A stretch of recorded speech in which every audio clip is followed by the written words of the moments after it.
Hello एस्पिरंट्स, मी मिथुन भोसले आजच्या चालू घडामोडीच्या सेशनमध्ये तुमच्या सगळ्यांचं परत एकदा खूप खूप स्वागत करतो. ऑक्टोबर महिन्याचा आज आपण एक नवीन टॉपिक सुरू करतोय, तो म्हणजे आंतरराष्ट्रीय पुरस्कार. सुरू करूया आजचं आपलं इंटरेस्टिंग लेक्चर. पहिला पुरस्कार जो आहे तो अतिशय महत्त्वाचा आहे.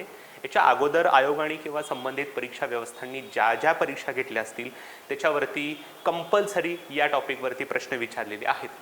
अगदी स्पेसिफिकली सांगायचं झालं तर या पुरस्कारामध्ये काही विशिष्ट गोष्टींवरती आयोगाने देखील फोकस करून त्या ठिकाणी प्रश्न विचारलेले आहेत. ओके, त्यावेळी मी तुम्हाला सांगणारच आहे की या घटकांवरती अशा प्रकारचे प्रश्न त्या ठिकाणी विचारलेले आहेत. कुठला पुरस्कार आहे तो? तर तो पुरस्कार आहे नोबेल, ज्याला मानाचा सन्मानाचा पुरस्कार त्या ठिकाणी समजला जातो. ओके, सो नोबेल 2023 आपण त्या ठिकाणी बघणार आहोत. अतिशय महत्त्वाचा पुरस्कार त्या ठिकाणी आहे. सो बेसिकली हा पुरस्कार टोटल 6 क्षेत्रामध्ये दिला जातो.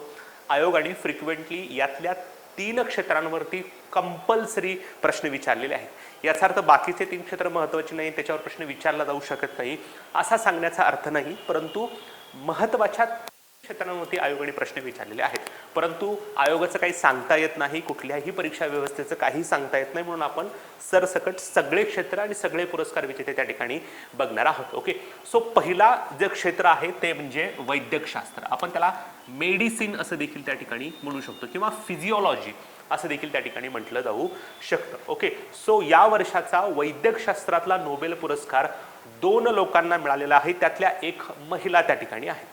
आता बघा, ही नावं जी आहेत ती नावं फार किचकट असतात किंवा इंग्लिशमध्ये असतात. आपल्यासारखं रमेश, उमेश, महेश ही नावं आपल्याला लक्षात राहू शकतात, परंतु ही नावं अशी आहेत की ही नावं थोडी कठीण जातात.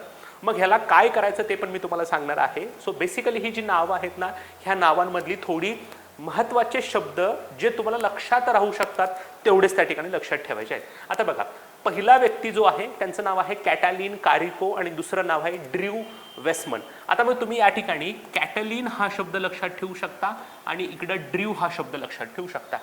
Caitlin Bhosale, Caitlin Shinde, Caitlin Jadhav असं तर काय आयोग करणार नाहीये. ओके, किंवा ह्याच्यामध्ये जास्त आयोग फरक करण्याचा प्रयत्न करणार त्या ठिकाणी नाहीये. त्यामुळं कॅटलिन आणि ड्र्यू हे शब्द लक्षात ठेवले तरी चालतील. तुम्ही म्हणाल की सर इथं त्यांच्या देशांची नावं का लिहिलेली नाहीत? आयोगाने किंवा कोणत्याही परीक्षा व्यवस्थांनी आतापर्यंत हे जे काही विजेते लोक आहेत त्यांच्या देशांवरती प्रश्न विचारलेले नाहीत.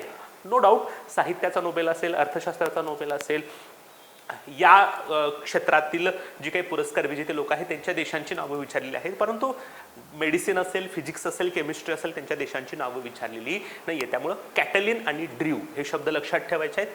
न्यूक्लिओसाइड बेसमधील बदलांच्या संशोधनासाठी त्यांना हा पुरस्कार मिळालेला आहे. आता टेक्निकली न्यूक्लिओसाइड बेसमधील बदल म्हणजे काय ह्याचं आपल्याला काहीही करायचं नाहीये, ह्याच्या टेक्निकल गोष्टीमध्ये आपल्याला जायचं नाही, परंतु लक्षात ठेवा या त्यांच्या संशोधनामुळे काय फायदा झालेला आहे हे मात्र तुम्हाला लक्षात ठेवावं लागेल. तर कोविड-19च्या प्रतिबंधक mRNA लसींचा विकास करण्यासाठी या न्यूक्लिओसाइड बेसमधील बदलांच्या संशोधनाचा फायदा त्या ठिकाणी झालेला आहे. ओके, सो हे फक्त माहिती असू द्या, जास्त डिटेलमध्ये जायचा प्रयत्न करू नका.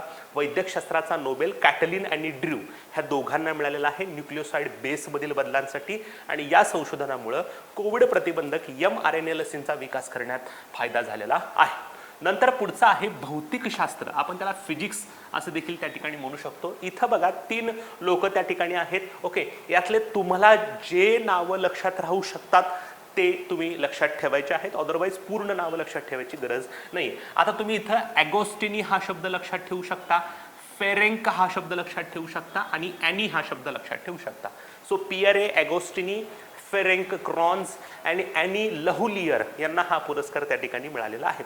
विभाजित सेकंदांमध्ये अणु आणि रेणूंमधील इलेक्ट्रॉनची हालचाल आणि ऊर्जेचा अभ्यास या गोष्टीसाठी किंवा या संशोधनासाठी त्यांना हा पुरस्कार मिळालेला आहे. आतापर्यंत मेडिसिन असू देत, फिजिक्स असू दे, केमिस्ट्री असू दे, यांच्यामधील संशोधनासाठी आयोगाने प्रश्न विचारलेला त्या ठिकाणी नाही. ओके, दुसरा भौतिकशास्त्र झाला. तिसरा आपण त्या ठिकाणी बघणार आहोत रसायनशास्त्र, आपण त्याला केमिस्ट्री असं देखील त्या ठिकाणी म्हणू शकतो. इथं पण 3 लोक त्या ठिकाणी आहेत बघा. ओके, इथं तिघ जी लोक आहेत ती अमेरिकेची आहेत. ओके, सो इथं तुम्ही लक्षात ठेवू शकता मौंगी बावंडी असं त्यांचं नाव आहे.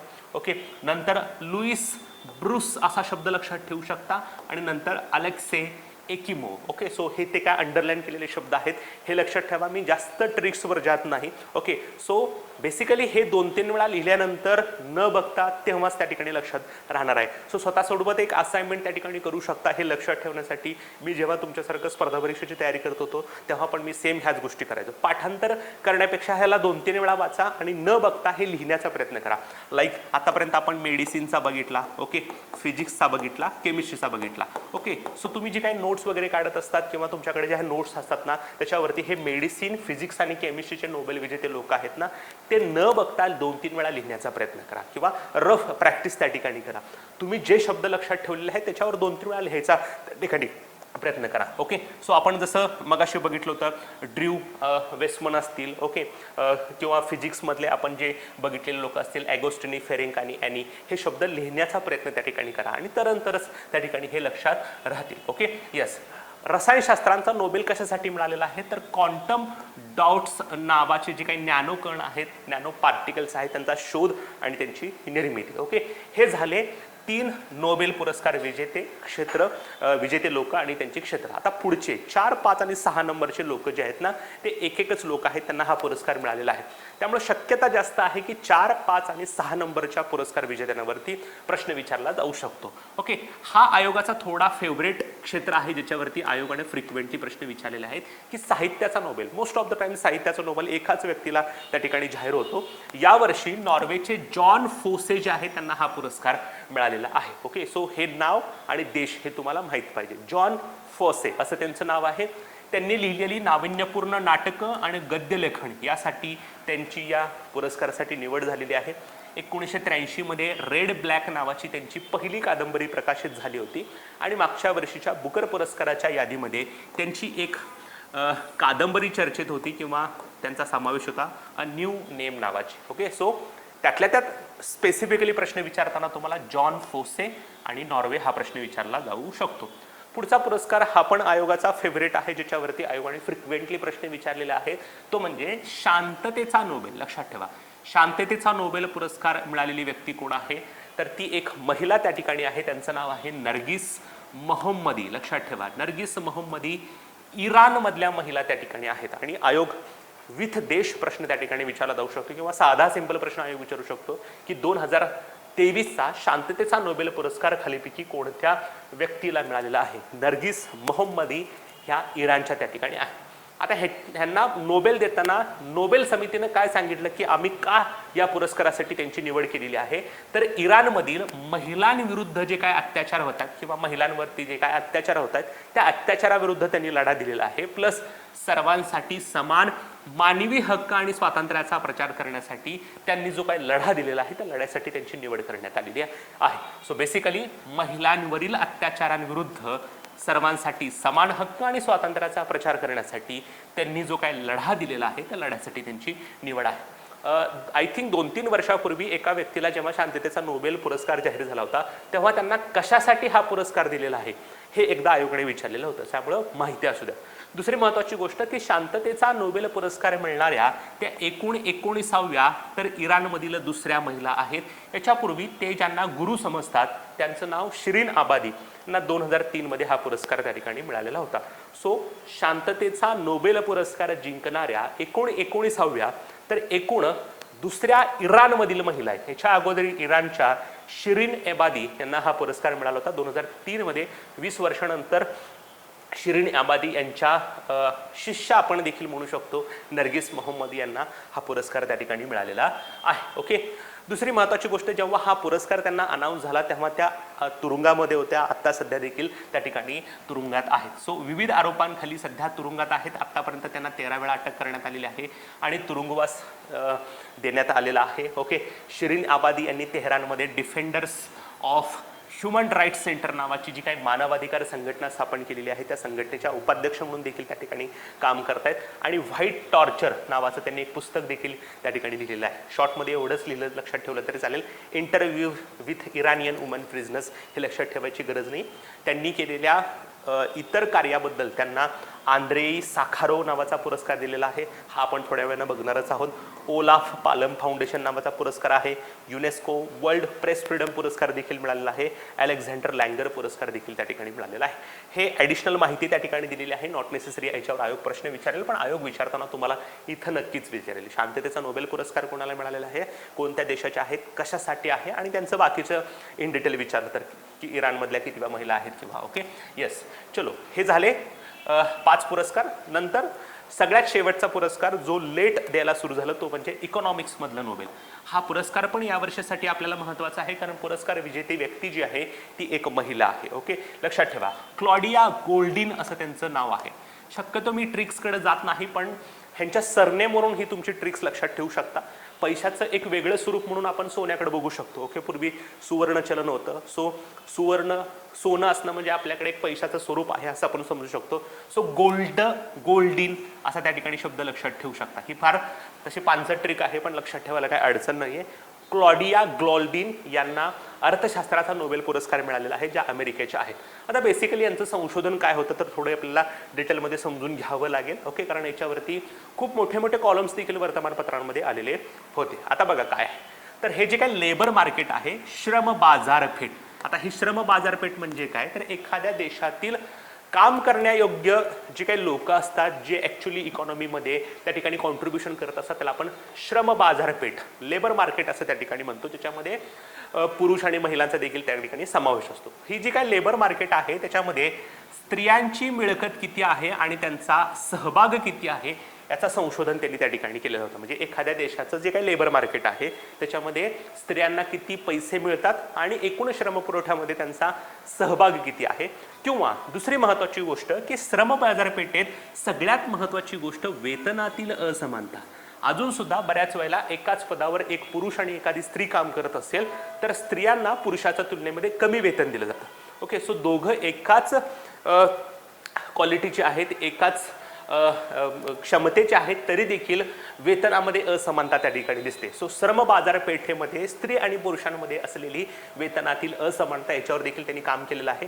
दुसरी महत्त्वाची गोष्ट, स्त्री पुरुषांच्या वेतनातील दरी काय आहे याचा देखील त्यांनी अभ्यास केलेला आहे. सो स्त्री पुरुषांच्या वेतनातील दरी आणि त्यांची कारणमीमांसा, कशामुळं स्त्रियांना वेतन कमी दिलं जातं ॲज कम्पेअर टू पुरुष, हे देखील त्यांनी त्या ठिकाणी सांगितलेलं आहे. ओके, सो हे फक्त एक पाठ करण्यापेक्षा एक अंदाजित लक्षात ठेवा की एखाद्या देशाचं लेबर मार्केटमध्ये महिलांचा वाटा किती असतो, त्यांना मिळणारी मिळकत कशी आहे आणि स्त्री पुरुषांच्या वेतनामध्ये कशी दरी आहे, हे सगळं संशोधन त्यांनी त्या ठिकाणी केलेलं आहे.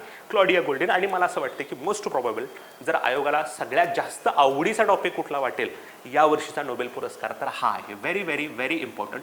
एकतर अर्थशास्त्राच्या नोबेलवर विचारतील किंवा शांततेच्या नोबेलवर विचारतील. मग मी तुम्हाला म्हणेल की जर तुम्ही परीक्षेला रिव्हिजन करताना जात असाल तर माझा अंदाज आहे तुम्ही साहित्य, शांतता आणि नोबेल हे साहित्य, शांतता आणि इकॉनॉमिक्स हे 3 नोबेल चांगले करून जावा.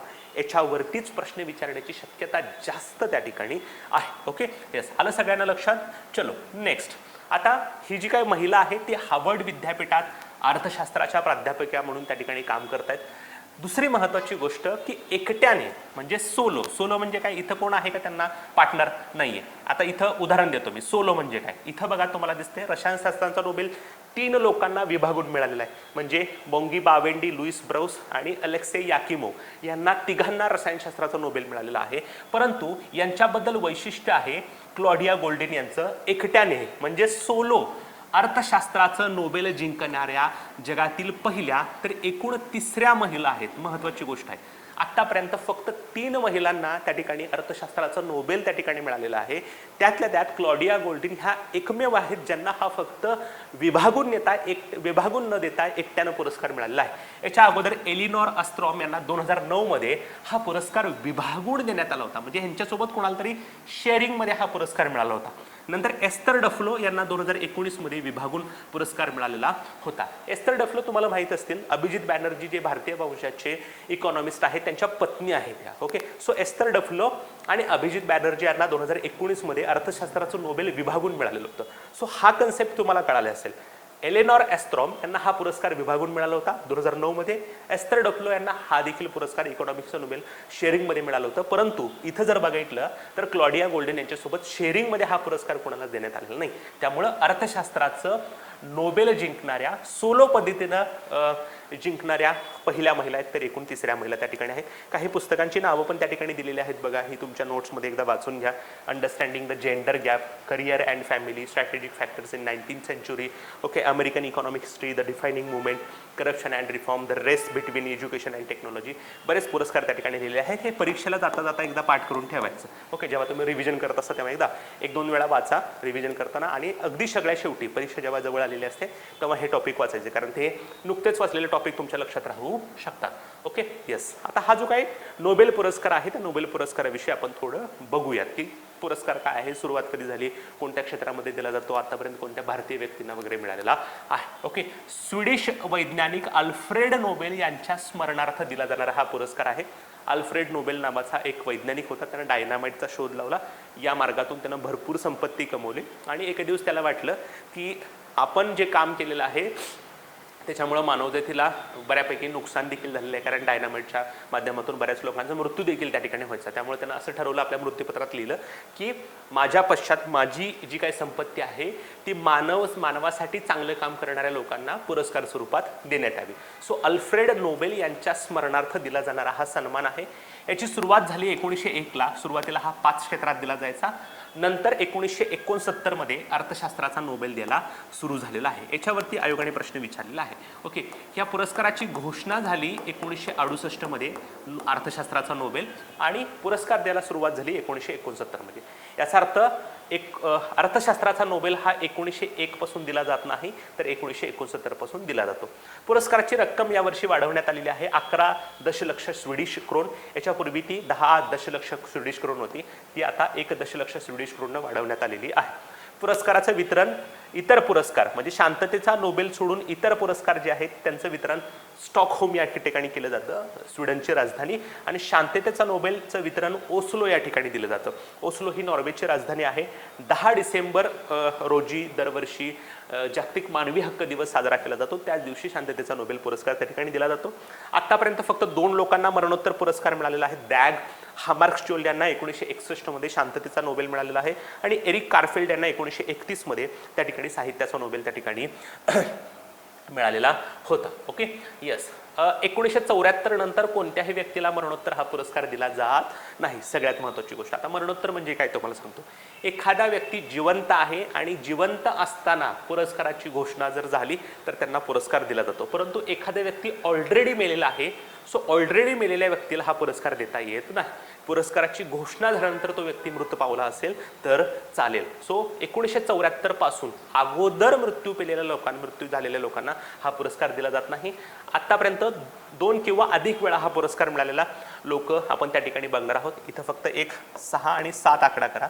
5 नंतर 5 रिपीट त्या ठिकाणी झालेलं आहे. ओके, सो मेरी क्युरी यांना 2 वेळा नोबेल त्या ठिकाणी आहे. कोणत्या क्षेत्रासाठी आहे तुमच्या लेवलला एकदा वाचून घ्या. फक्त एकदा आयोगाने प्रश्न विचारला होता की 2 वेळा नोबेल पुरस्कार जिंकणारे लोक कोण कोण आहेत. ओके, लिनस पॉलिंग, जे बर्डिन, एफ संगर, के बेरी शार्पलेस, ही 5 व्यक्ती आहेत ज्यांना 2 वेळा नोबेल त्या ठिकाणी मिळालेला आहे. नंतर आहे रेड क्रॉस नावाची संघटना ज्यांना शांततेचं नोबेल 3 वेळा मिळालेला आहे. आणि नंतर आहे United Nation High Commissioner for refugee, जी काही निर्वासितांसाठी काम करणारी संस्था आहे, त्यांना शांततेचं 2 वेळा नोबेल मिळालेला आहे. ओके, सो रेड क्रॉस आणि UNHCR नावाच्या 2 आंतरराष्ट्रीय संस्था ज्यांना 2 वेळा किंवा त्याच्यापेक्षा जास्त वेळा नोबेल मिळालेला आहे. आणि हे तुम्हाला चांगले लक्षात ठेवायचे आहेत. मेरी क्युरी, लिनस पॉलिंग, जे बर्डिन, एफ संगर आणि के बेरी शार्पलेस हे 5 लोक आहेत ज्यांना 2 वेळा आतापर्यंत नोबेल मिळालेला आहे. मलाला युसुफजाई ह्या सर्वात तरुण व्यक्ती आहे ज्यांना हा पुरस्कार मिळाला. पाकिस्तानच्या आहेत. 2014 मध्ये शांततेचा नोबेल त्यांना मिळाला होता, तेव्हा त्यांचं वय 17 वर्ष त्या ठिकाणी होतं. सर्वात वृद्ध आपण यांच्याबद्दल रेफरन्स बघितलेला आहे. मागच्या 2-3 महिन्यापूर्वी त्यांचं निधन झालेलं होतं. जॉन गुड इनफ, ओके, अमेरिकेचे आहेत. 2019 मध्ये रसायनशास्त्राचं नोबेल मिळालं होतं, वय वर्ष तेव्हा 97 त्या ठिकाणी होतं. ओके, नंतर आहेत पुरस्कार विजेते भारतीय म्हणजे काय, तर जेव्हा त्यांना पुरस्कार जाहीर झाला तेव्हा त्यांच्याकडे भारताचं नागरिकत्व होतं. असे किती लोक आहेत? 5 लोक त्या ठिकाणी आहेत. रवींद्रनाथ टागोर हे पहिले व्यक्ती आहे ज्यांना नोबेल पुरस्कार मिळाला. सो प्रश्न आयोग असा पण विचारतो, फर्स्ट पर्सन कोण आहेत ज्यांना नोबेल पुरस्कार मिळाला भारतीय, तर ते आहेत रवींद्रनाथ टागोर 1913 मध्ये साहित्याचं नोबेल, नंतर CV रमन यांना 1930 मध्ये भौतिकशास्त्राचं नोबेल, नंतर मदर तेरेसा 1979 मध्ये शांततेचं नोबेल, अमर्त्य सेन 1998 मध्ये अर्थशास्त्राचं नोबेल आणि कैलास सत्यार्थी 2014 मध्ये शांततेचं नोबेल मिळालेलं आहे. नंतर आपण भारताशी संबंधित अशी व्यक्ती बघणार आहोत. याचा अर्थ भारतीय वंशाचे लोक आपण बघूयात. भारतीय वंशाचे लोक म्हणजे काय, तर ज्यांचा जन्म भारतातला असेल किंवा त्यांची आजी आजोबा आई वडील भारतात जन्मलेले त्या ठिकाणी असतील, परंतु त्यांच्याकडे भारताचं नागरिकत्व नाहीये जेव्हा त्यांना पुरस्कार अनाऊन्स झालेला होता. सो हरगोविंद खराडा 1968 मध्ये वैद्यकशास्त्राचं नोबेल, सुब्रमण्यम चंद्रशेखर 1983 मध्ये भौतिकशास्त्राचं नोबेल, VS नैपाल 2001 साहित्याचं नोबेल, व्यंकटरमण रामकृष्णन 2009 मध्ये साहित्याचं नोबेल, अभिजित बॅनर्जी 2019 मध्ये अर्थशास्त्राचं नोबेल त्यांना त्या ठिकाणी मिळालेलं होतं. सो बऱ्याच लोकांना अभिजित बॅनर्जी असं वाटू शकतं की भारतीय व्यक्ती आहेत, ते भारतीय नाही आहेत, भारतीय वंशाचे अमेरिकन व्यक्ती त्या ठिकाणी आहेत. त्यांच्या पत्नी एस्थर डफलो आणि त्यांना 2019 मध्ये अर्थशास्त्राचं नोबेल त्या ठिकाणी मिळालेलं होतं. Okay, yes. नंतर आपण मगाशी जेव्हा नर्गिस मोहम्मदी यांचं नाव बघितलं तेव्हा त्या ठिकाणी साखारोव नावाचा पुरस्कार त्या ठिकाणी बघितला होता. सो साखारोव पुरस्कार 2023चा देखील अनाऊन्स झालेला आहे. तो पण एका इराणच्याच महिलेला मरणोत्तर मिळालेला आहे. सो साखारोव पुरस्कार मिळालेली व्यक्ती कोण आहे? जिना महसा अमिनी इराणच्या आहेत आणि त्यांना हा मरणोत्तर पुरस्कार मिळालेला आहे. ॲक्च्युली त्यांनी त्या ठिकाणी हिजाब घातलेला नव्हता म्हणून इराणमधल्या काही नैतिक पोलीस महिला अधिकाऱ्यांनी त्यांना पकडलं आणि तुरुंगात नेलं आणि त्यांचा त्याच्यामध्ये मृत्यू त्या ठिकाणी झाला होता आणि त्याच्यानंतर महिलांची इराणमध्ये एक चळवळ देखील त्या ठिकाणी गाजलेली होती. सो जिना महसा अमिनी हा एक सर्वसाधारण व्यक्तिमत्व होतं. त्यांनी फक्त हिजाब घातला नाही म्हणून त्यांच्यावर कोठडीत अत्याचार करण्यात आले आणि त्यात त्यांचा मृत्यू झाला होता आणि त्याच्या पश्चात इराणमध्ये फार मोठी चळवळ त्या ठिकाणी महिला संदर्भी सुरू झालेली होती. सो जिना महसा अमिनी इराणच्या आणि इराणमधील विमेन लाईफ फ्रीडम नावाची जी काही चळवळ आहे त्यांना हा पुरस्कार त्या ठिकाणी मिळालेला आहे. ओके, सो आयोग तुम्हाला इनडायरेक्टली हा पण प्रश्न विचारला जाऊ शकतो की महिला संदर्भातली विमेन लाईफ फ्रीडम नावाची चळवळ खालीपैकी कोणत्या देशातली आहे? तर ती आहे इराण या देशातली. ओके, 1988 मध्ये या पुरस्काराची सुरुवात झाली. युरोपियन पार्लिमेंट जी आहे त्यांच्याकडून दरवर्षी हा पुरस्कार दिला जातो. तुम्ही म्हणाल की हे साखारोव नाव कुठून आलं? तर रशियन शास्त्रज्ञ आंद्रेई साखारोव यांच्या नावावरून पुरस्काराचं नामकरण त्या ठिकाणी करण्यात आलेलं आहे. सो बेसिकली हा पुरस्कार कोणाला दिला जातो? तर मानवी हक्क आणि विचार स्वातंत्र्य. ओके, सो या दोन गोष्टीसाठी काम करणारे जे काही व्यक्ती आणि संस्था आहेत त्यांना हा पुरस्कार दिला जातो. दरवर्षी 50,000 युरो एवढी पुरस्काराची रक्कम त्या ठिकाणी दिली जाते. पहिला पुरस्कार दिला होता दक्षिण आफ्रिकेचे गांधी ज्यांना आपण म्हणतो ते म्हणजे नेल्सन मंडेला आणि अॅनातोली मार्चेंको जे सोव्हिएत युनियनचे आहेत. मागच्या वर्षीचा पुरस्कार 2022चा तो मिळाला होता युक्रेनच्या नागरिकांना. ओके, येस, आलं सगळ्यांना लक्षात? चलो, नंतर पुढचा पुरस्कार पण महत्त्वाचा त्या ठिकाणी आहे, तो म्हणजे सत्यजित राय जीवनगौरव पुरस्कार. सत्यजित राय हे एक चित्रपट निर्माते होते, त्यांना ऑस्कर पुरस्कार देखील त्या ठिकाणी मिळालेला आहे. त्यांच्या नावानं भारतीय फिल्म फेस्टिवलमध्ये त्या ठिकाणी एक जीवनगौरव पुरस्कार मिळाला जातो आणि मला असं वाटतं की हा व्हेरी इम्पॉर्टंट टॉपिक आहे. याच्यावर आयोग प्रश्न विचारू शकतं की सत्यजित राय जीवनगौरव पुरस्कार खालीपैकी कोणत्या व्यक्तीला मिळालेला आहे? तर त्याचं नाव आहे मायकल डगलस. हे एक प्रसिद्ध हॉलिवूड अभिनेते आहेत. 54वा जो काही भारतीय आंतरराष्ट्रीय चित्रपट महोत्सव आहे त्याला आपण इफी देखील म्हणतो. IFFI Indian International Film Festival of India असं देखील त्या ठिकाणी म्हटलं जातं. हा पुरस्कार आपण नोव्हेंबरच्या चालू घडामोडीमध्ये बघणार पण आहोत त्या ठिकाणी. सो जो पणजी या ठिकाणी झालेला 54वा भारतीय आंतरराष्ट्रीय चित्रपट महोत्सव आहे त्या ठिकाणी त्यांचं वितरण करण्यात आलं. या मायकल डगलस यांना वॉल स्ट्रीट या चित्रपटासाठी सर्वोत्कृष्ट अभिनेत्याचा ऑस्कर पुरस्कार देखील त्या ठिकाणी मिळालेला आहे आणि गोल्डन ग्लोब पुरस्कार देखील त्यांना 5 वेळा त्या ठिकाणी मिळालेला आहे. परंतु सगळ्यात महत्त्वाची गोष्ट तुम्हाला हे लक्षात ठेवायची आहे की सत्यजित राय जीवनगौरव पुरस्कार कुणाला मिळालेला आहे? तर त्यांचं नाव आहे मायकल डगलस. Okay, yes. नंतर पुढच्या काही महिन्यांमध्ये रादर डिसेंबरमध्ये किंवा नोव्हेंबरमध्ये 96व्या ऑस्कर पुरस्काराची घोषणा होईल आणि ह्या 96व्या ऑस्कर पुरस्कारासाठी भारताकडून ऑफिशियल एंट्री म्हणून एक चित्रपट पाठवण्यात आलेला आहे आणि त्याच्यावरती देखील आयोग प्रश्न विचारू शकतो. सो 96वा जो काही ऑस्कर पुरस्कार आहे त्यासाठी भारताकडून पाठवण्यात येणारा अधिकृत चित्रपट कुठला आहे? तर तो आहे 2018 everyone is a good hero. लक्षात ठेवा, महत्त्वाची गोष्ट आहे. हा प्रश्न आयोग विचारू शकतं की 96वा जो काही ऑस्कर पुरस्कार होणार आहे त्यासाठी भारताकडून पाठवण्यात येणारा चित्रपट त्या ठिकाणी कोणता आहे? 2018 एव्हरीवन इज अ हिरो. सर्वोत्कृष्ट आंतरराष्ट्रीय चित्रपट कॅटेगरीमध्ये हा चित्रपट पाठवण्यात आलेला आहे. बेसिकली या चित्रपटाची थीम काय आहे तर 2018मध्ये सगळ्यांना माहिती आहे केरळमध्ये त्या ठिकाणी मोठा त्या ठिकाणी पूर आलेला होता आणि ह्या पुरामधून वाचलेल्यांची कथा या चित्रपटामध्ये दाखवण्यात आलेली आहे. जूड अँथनी जोसेफ यांनी त्याचं डिरेक्शन केलेलं आहे. मल्याळम भाषेतील हा चित्रपट आहे. गतवर्षी म्हणजे 95व्या ऑस्कर पुरस्कारासाठी भारताकडून छल्लो शो किंवा लास्ट फिल्म शो नावाचा गुजराती भाषेतील चित्रपट त्या ठिकाणी भारताकडून ऑफिशियल एंट्री म्हणून त्या ठिकाणी पाठवण्यात आलेला होता. Okay, so 2018 everyone is a good hero नावाचा मल्याळम भाषेतील चित्रपट भारताकडून 96व्या ऑस्कर पुरस्कारासाठी ऑफिशियल एंट्री म्हणून त्या ठिकाणी पाठवण्यात आलेला आहे. ओके, येस, नेहमीप्रमाणे आता आपण एकदा क्विक रिव्हिजन करूयात. बघूयात आपण पाठीमागच्या काही वेळापासून या ठिकाणी या लेक्चरमध्ये काय काय त्या ठिकाणी बघितलेलं आहे. पहिला आपण पुरस्कार बघितला नोबेल वैद्यकशास्त्राचा नोबेल कॅटलिन आणि ड्र्यू यांना मिळालेला आहे न्यूक्लिओसाइड बेसमधील बदलांसाठी. याच्यामुळं कोविड-19 प्रतिबंधक ज्या काही mRNA लसी आहे त्यांचा विकास करण्यासाठी त्याचा फायदा झालेला आहे. भौतिकशास्त्राचा ॲगोस्टिनी फेरेंक आणि ॲनी यांना मिळालेला आहे. ओके, नंतर रसायनशास्त्रांचा नोबेल मोंगी बावेंडे लुईस ब्रूस आणि ॲलेक्से यांना मिळालेला आहे. क्वांटम डॉट्स या नानोकणांच्या शोधासाठी आणि निर्मितीसाठी. साहित्याचा नोबेल जॉन फोसे यांना मिळालेला आहे नॉर्वेचा. ओके, रेड ब्लॅक ही त्यांची पहिली कादंबरी त्या ठिकाणी होती. शांततेचा नोबेल इराणच्या नर्गिस मोहम्मद यांना मिळालेला आहे. महिलावरील जे काही अत्याचार आहेत आणि मानवी हक्क आणि स्वातंत्र्याचा प्रचार करण्यासाठी त्यांनी जो काही लढा दिला त्यांना पुरस्कार मिळालेला आहे. शांततेचा नोबेल जिंकणाऱ्या ह्या 19व्या तर इराणमधील दुसऱ्या महिला आहेत. त्याच्या अगोदर 2003मध्ये इराणच्या शिरीन एबादी यांना हा पुरस्कार त्या ठिकाणी मिळालेला होता. सध्या विविध आरोपाखाली तुरुंगात आहेत. व्हाईट टॉर्चर नावाचं पुस्तक लिहिलेलं आहे. Defenders of human rights centre नावाची तेहरानमधील जी काही संस्था आहे त्या संस्थेच्या उपाध्यक्ष आहेत. काही महत्त्वाचे पुरस्कार देखील त्यांना मिळालेले आहेत.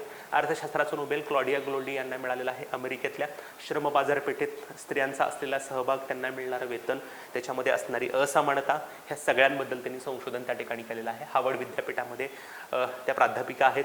सोलो म्हणजे एकट्यानं अर्थशास्त्राचा नोबेल जिंकणाऱ्या त्या जगातील पहिल्या तर 29व्या महिला आहे. त्याच्या अगोदर एलिनोर एस्ट्रॉम आणि एस्थर डफ्लो यांना हा पुरस्कार विभागून मिळाला होता. काही पुस्तकांची नावं देखील आपण त्या ठिकाणी लिहिलेली आहेत. अल्फ्रेड नोबेल यांच्या स्मरणार्थ 1901 पासून 5 क्षेत्रामध्ये हा पुरस्कार दिला जायचा, परंतु सध्याला 6 क्षेत्रामध्ये दिला जातो. अर्थशास्त्राचा नोबेल 1969 पासून दिला जातो. 11 दशलक्ष स्वीडिश क्रोन अशी पुरस्काराची रक्कम आहे.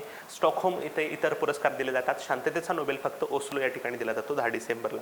आतापर्यंत दाग हॅमरस्टोन आणि एरिक कारफिल्ड हे 2च लोक आहेत ज्यांना हा पुरस्कार मरणोत्तर दिलेला आहे. त्याच्यानंतर कुणालाही मरणोत्तर पुरस्कार दिलेला नाही. मेरी क्युरी, लिनेस पोलिंग, जे बर्डिन, एफ संगर आणि के बेरी शार्पलेस अशी 5 लोक आहेत ज्यांना 2 वेळा पुरस्कार त्या ठिकाणी मिळालेला आहे. रेड क्रॉस आणि United Nation High Commissioner for Refugees नावाची संस्था आहे, त्यांना पुरस्कार मिळालेला आहे. मलाला युसुफ ही सर्वात तरुण व्यक्ती आहेत, पाकिस्तानचे आहे. 2014मध्ये त्यांना शांततेचं नोबेल मिळालं होतं, तेव्हा त्यांचं वय होतं 17 वर्ष. जॉन गुडेनफ हे सर्वाधिक वयाचे व्यक्ती आहेत, अमेरिकेचे आहेत. 2019मध्ये रसायनशास्त्राचं नोबेल मिळालं होतं, तेव्हा त्यांचं वय होतं 97. पहिले व्यक्ती आहेत ज्यांना नोबेल पुरस्कार मिळाला, रवींद्रनाथ टागोर. असे 5 लोक आहेत जे प्युअरली इंडियन आहेत, ज्यांच्याकडे भारताचं नागरिकत्व होतं आणि भारताच्या संबंधित काही 5 लोक आहेत. रिसेंटली भारतीय वंशाचे जे व्यक्ती आहेत त्यांना पुरस्कार मिळाला, तो म्हणजे अभिजित बॅनर्जी. 2019मध्ये अर्थशास्त्राचं नोबेल त्यांना मिळालेलं होतं. साखारोव्ह पुरस्कार जिना महसा अमिनी इराणमधील महिला आहेत, त्यांना मरणोत्तर पुरस्कार मिळाला. आणि इराणमधली विमेन लाईफ फ्रीडम नावाची चळवळ आहे त्यांना. युरोपियन संसदेकडून 1988 पासून मानवी हक्क आणि विचार स्वातंत्र्याच्या संरक्षणासाठी काम करणाऱ्या व्यक्ती आणि गटांना हा पुरस्कार दिला जातो. 50,000 युरो पुरस्काराची रक्कम आहे. 2022चा पुरस्कार युक्रेनच्या नागरिकांना दिला होता. सत्यजित राय जीवन गौरव पुरस्कार मायकल डग्लस जे हॉलिवूड अभिनेते आहेत त्यांना देण्यात आलेला आहे.